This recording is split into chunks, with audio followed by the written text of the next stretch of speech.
Hello viewers, कैसे हो आप सब लोग। एशियन ज्ञान फॉर ऑल में आप सभी का स्वागत है। सीडीपी की जो हमने प्रैक्टिस सीरीज स्टार्ट की हुई है, चलिए हम उसको आगे बढ़ाते हैं। ये आपके सभी एग्ज़ाम्स में बहुत ही इम्पोर्टेंट है, तो प्लीज़ इसे ध्यान से देखिएगा।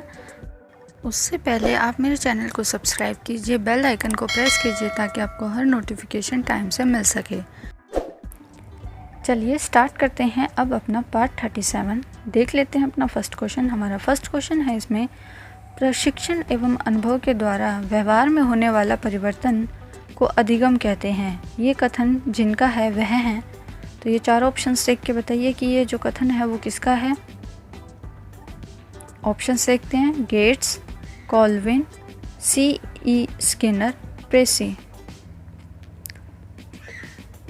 तो ये कथन देने वाले थे हमारे गेट्स महोदय जी, यानी ऑप्शन नंबर फर्स्ट जो है वो हमारा सही हो जाएगा। गेट्स जी ने ही ये बताया है कि प्रशिक्षण और अनुभव जो होते हैं वो ही हमारे व्यवहार में परिवर्तन लाते हैं और उन्हीं से ही हम सीखते हैं। तो बढ़ते हैं नेक्स्ट क्वेश्चन की तरफ, देख लेते हैं नेक्स्ट क्वेश्चन क्या कहता है। कोई भी बालक सीखना शुरू करता है। अब कोई भी जो बच्चा होता है वो कब सीखना शुरू करता है। ऑप्शंस देख लेते हैं, जब उसे विद्यालय में प्रवेश दिलाया जाता है तब, या अपने जन्म से ही, या जब वह बोलना शुरू करता है तब, या लास्ट ऑप्शन जब वह घर से बाहर निकलता है तब। तो इसका सही आंसर दीजिए। इसका सही आंसर क्या होगा। इसका हमारा सही आंसर होगा जब बच्चा जन्म लेता है तब से ही वो सीखना शुरू कर देता है। पहले वो अपनी इंद्रियों से, ज्ञान इंद्रियों से सीखता है, बाद में वो अपने हाव भाव विचारों को अपनी भाषा के रूप में, जो भी उनकी मातृभाषा होती है उसके रूप में व्यक्त करना सीखता है।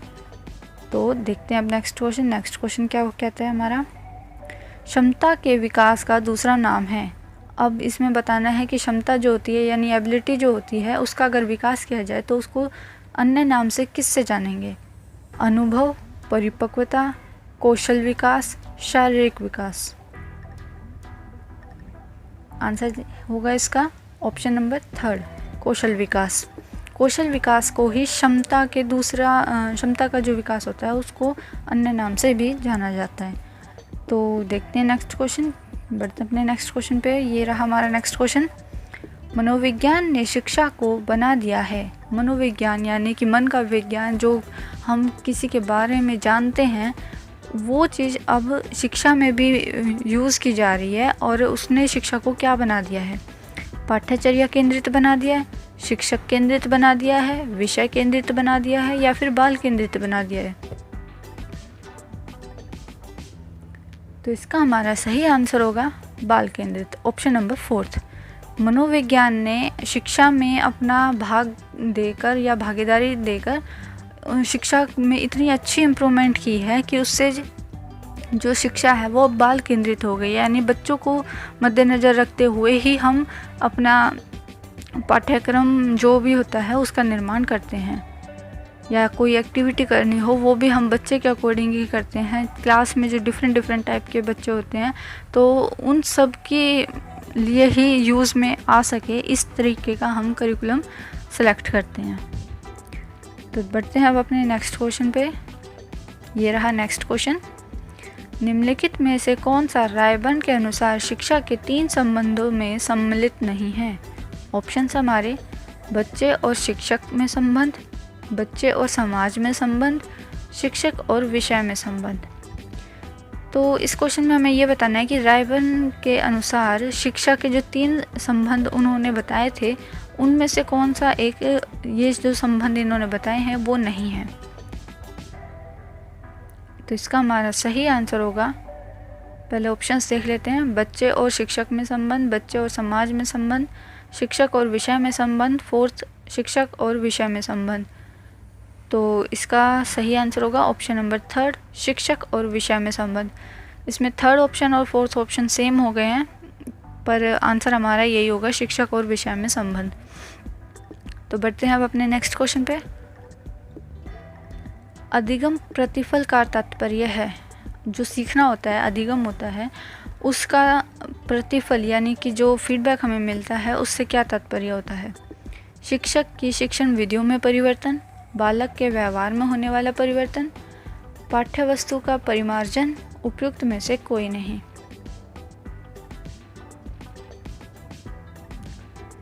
तो इसका हमारा सही आंसर होगा ऑप्शन नंबर सेकंड, बालक के व्यवहार में होने वाला परिवर्तन।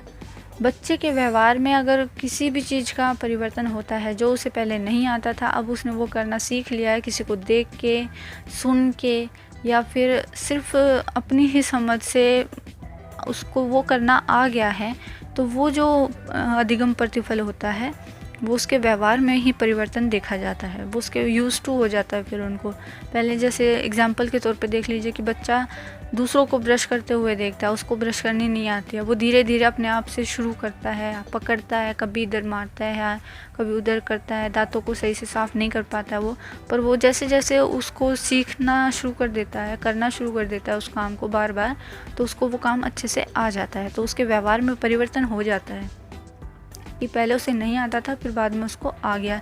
ऐसे ही और एग्जाम्पल होते हैं, किसी को देख के हम नैतिक शिक्षा जो देना चाहें अगर बच्चे को, तो वो हमें अपने आप से ही पहले अप्लाई करनी पड़ेगी अपने ऊपर, तब वो बच्चा हमें देख के ही सीख जाता है उस चीज़ को। तो अब देखते हैं नेक्स्ट क्वेश्चन। निम्नलिखित में से कौन सा किशोर अवस्था का लक्षण नहीं है? शारीरिक परिवर्तन, अस्थिरता की समस्या, व्यवहार में स्थिरता, संवेगात्मक समस्याएं।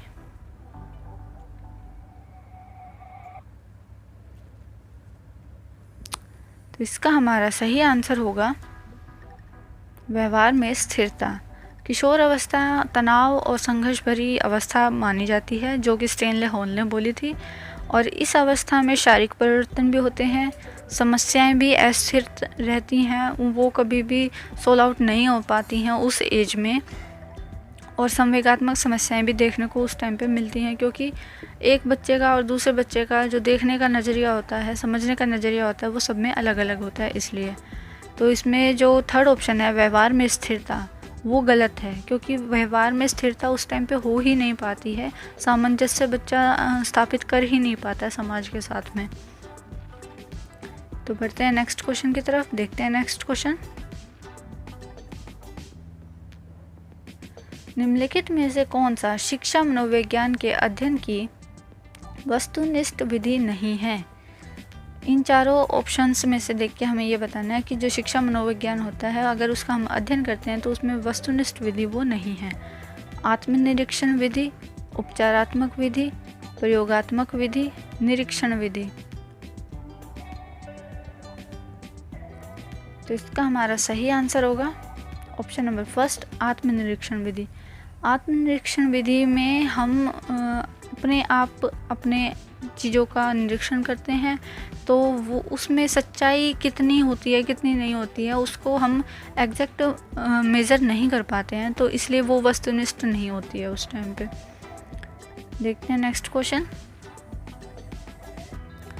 निम्नलिखित में से किस में मूल प्रवृत्ति संबंध संवेग से मेल नहीं खाती हैं? अब यहाँ पे मूल प्रवृत्तियाँ दी हुई हैं और संवेग दिए हुए हैं, और जौन सा मेल नहीं खाता आपस में वो हमें बताना है। पलायन, भय, युद्ध प्रियता, क्रोध, संवेदना, आश्चर्य, अप्रियता, घृणा। तो इसका सही आंसर होगा हमारा